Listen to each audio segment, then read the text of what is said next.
This is another fishing podcast. How do you even go, okay, we're gonna set up in this location. This has all the things we need to live for a length of time.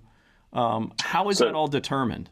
So, when we're coming over to Messina for the title event, and then as soon as we leave there, we're going to Maryland for the Northern Opener on Upper Chesapeake Bay. And that situation is a little bit different than what we typically do. We typically try to stay as close as we can to wherever the takeoff location is for the tournament. But with that situation, I know roughly the area I'm going to be practicing in, so we try to book a campground that is close to wherever I'm going to be practicing at, and on a larger body of water like that. And then it comes down to, okay, this is the section of the lake that we want to be on. And then most places that we go have several campgrounds. I mean, even Plattsburgh here has 6 different campgrounds.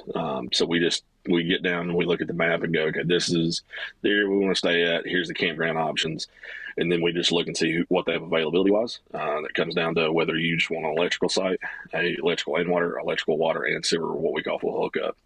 And then you just base it off of that.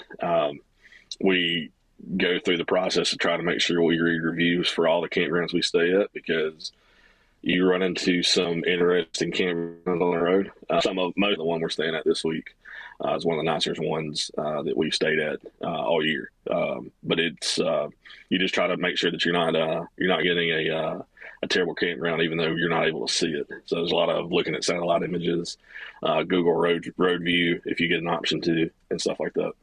So you're actually looking. Is there any kind of like a service, a website where they're doing reviews on campgrounds, or is it like you're kind of it's the Wild West? You kind of have to fend for yourself. On the campground side of it, it's a little bit of fend for yourself. There are a couple small companies that do reviews for the campgrounds, and you're able to look at reviews through that. And then the biggest thing that we run into is the traveling across country. So, if you're coming from, we left Georgia on our way to New York, stopped in North Carolina and fished for a couple of days because why not? And then got on the road after that, and still it was an overnight stay involved in that drive. We use a company called Boondockers Welcome. So boondocking is the process of you're not taking the camper off the truck.